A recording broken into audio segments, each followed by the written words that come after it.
Biohazard 2.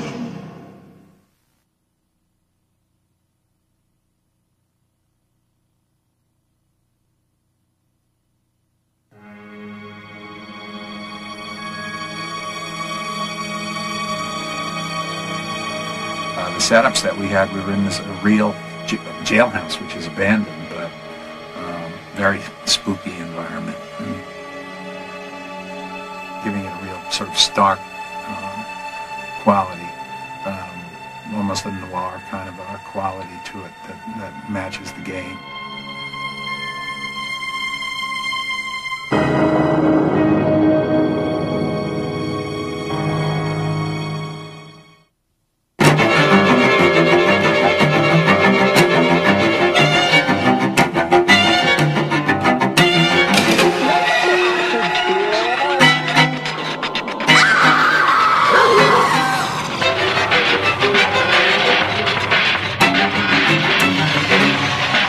Biohazard 2.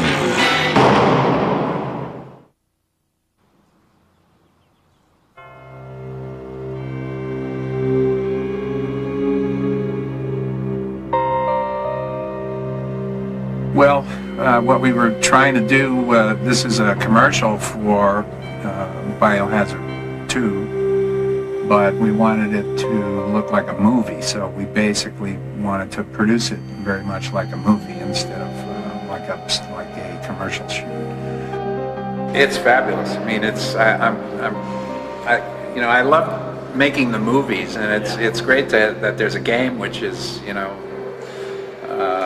like a flashback to that genre, and it's, I can feel maybe a little bit like I had some influence on it, and so I feel very flattered, And it was just like a small motion picture shoot with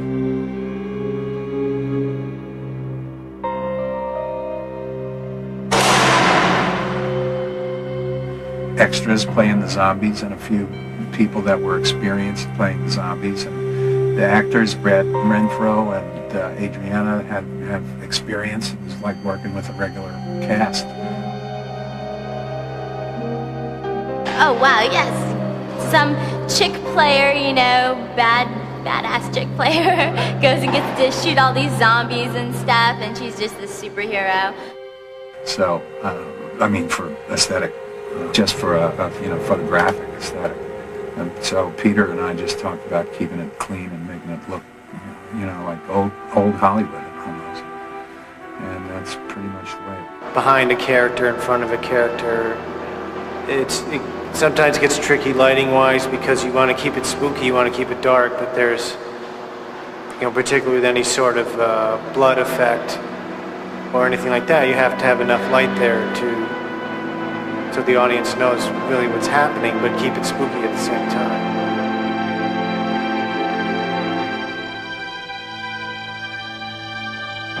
Screaming Mad George was fabulous. I mean, the zombies, he made some really terrific zombies for us. I just wish we could have given them more screen time.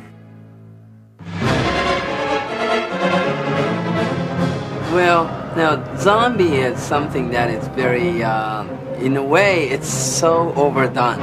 And I usually tends to do something that is more in a surreal stage.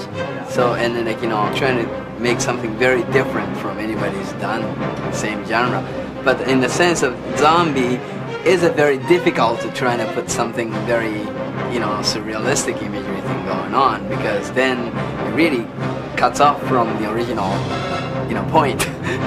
Right. So, I just thought, okay, well, we should just make the really good zombies. You know what I mean? Instead of trying to do some different thing because they want a zombie and this is that. You're right. So, I just thought, okay, well, we should just make the really good zombies.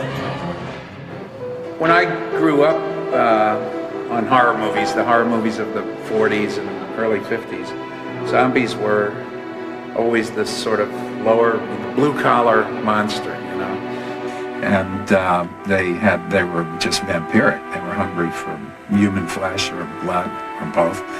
And that's really their only motivation. They're not particularly evil. They just behave the way a herd of animals might behave, or a herd of, is, or that's what you have to watch out for. I mean, they're just driven.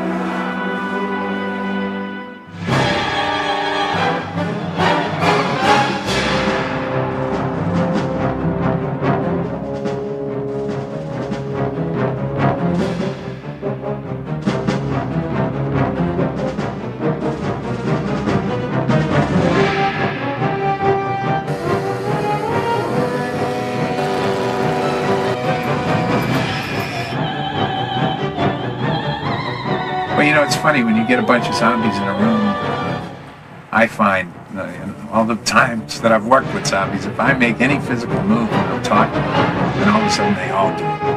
And you have 40 zombies doing exactly the same thing, which is, so I generally let them invent their own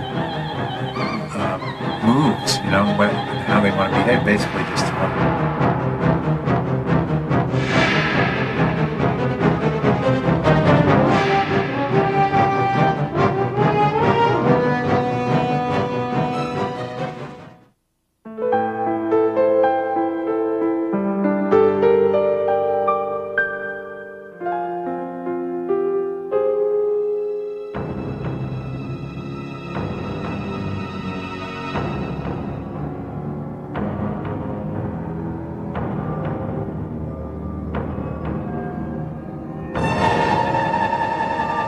What's that?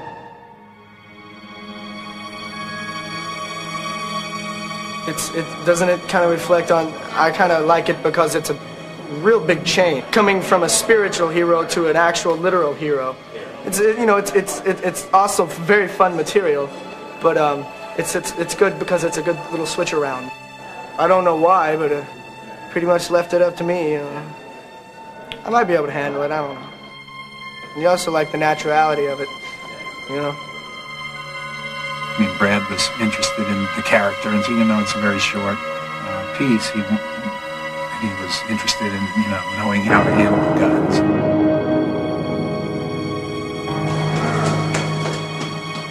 In my stories, the people that are trapped by them or that get in trouble are people who just can't either handle it or can't communicate properly with each other to form a plan to work around this problem, and so.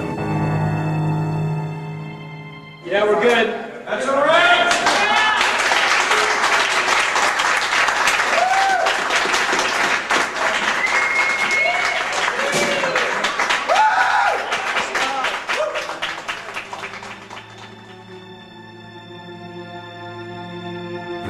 They don't have a lot of power. They move slowly. You can defeat them easily one at a time.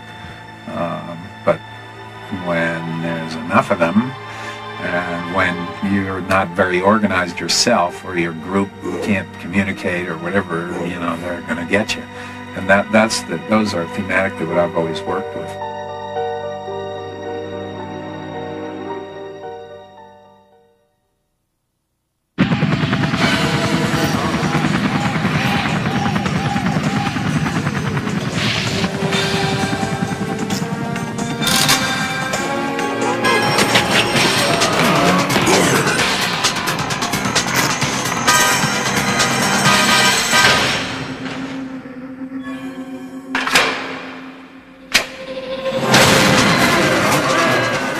Biohazard 2.